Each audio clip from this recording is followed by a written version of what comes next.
Is there any message that we humans love to hear more than this? You are not responsible for what you just did. Well, maybe this one. You're doing the right thing. Just keep doing it.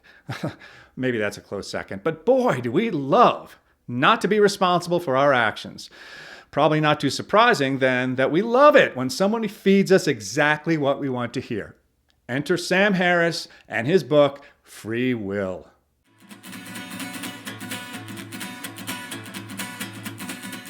In this book, Sam employs something called the Libit Argument to claim that there is no such thing as free will and that all our actions are predetermined.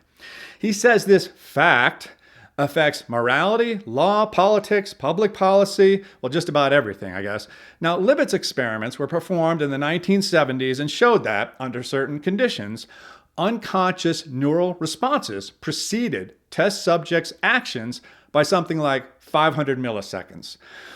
For some time, this was the neuroscientific basis for the argument against free will. Subsequent experiments by Aaron Scherger and others indicated the test conditions Libet used did not accurately reflect the extremely complex processes that comprise decision-making over the long course of a human life. I won't use the word debunked, hate that word, but these more modern and sophisticated experiments cast serious doubt on the sweeping findings claimed by Libet's supporters.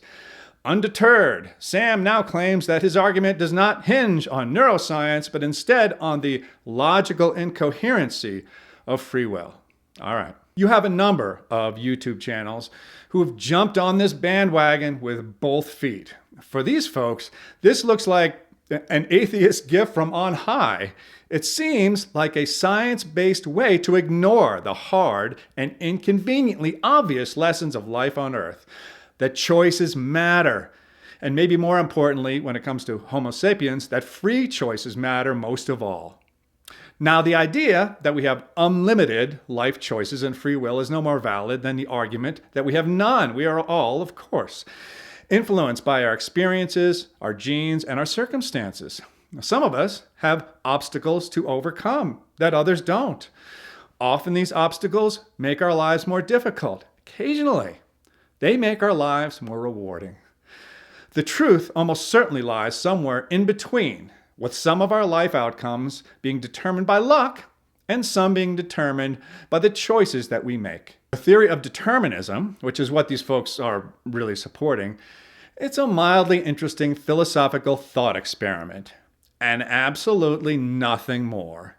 It most certainly should not be the basis for organizing human social systems.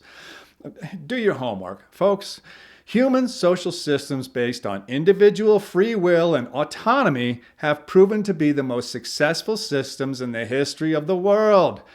A basic, objective examination of history and economics will bring you to that conclusion very quickly. The problem is, as it always is, the idea of debunking free will has become yet another tool to impose our views on our fellow men. Since nothing can be earned, anything that is earned becomes subject to redistribution, subject to the opinions of whoever is pulling the levers of power.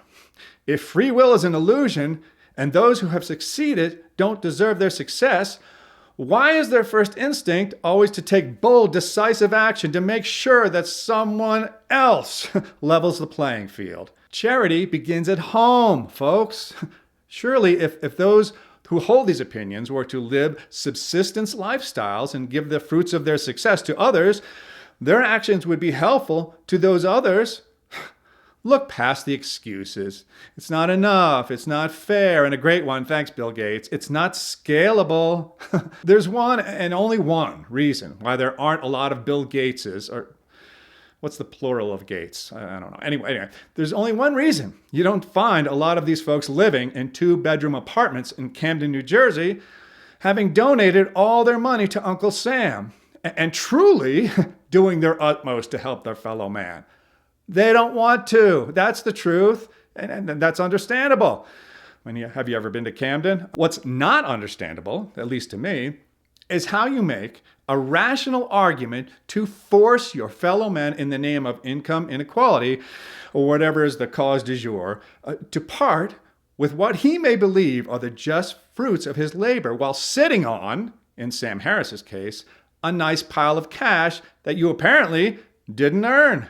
Courtesy demands that we listen to all points of view. But I got to tell you, at least for me, I'll listen a lot more closely to people like Sam Harris and Bill Gates when they stop lecturing us about the inherent inequities of life and our responsibility to take action, when they are no longer addressing us from behind a podium that's made of gold.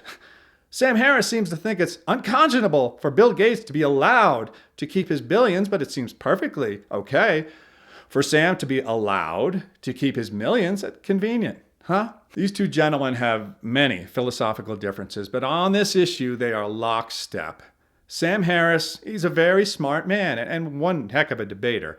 And in an effort to make a point here, I'll admit to picking on one element of an otherwise admirable body of work. But, and this is important, the fact that most people do what Sam and Bill do, that doesn't make it right.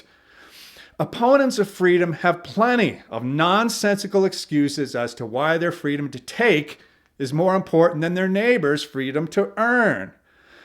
Free will by Sam Harris is nothing more than another in a very long line of convenient but illogical excuses to infringe on our freedom.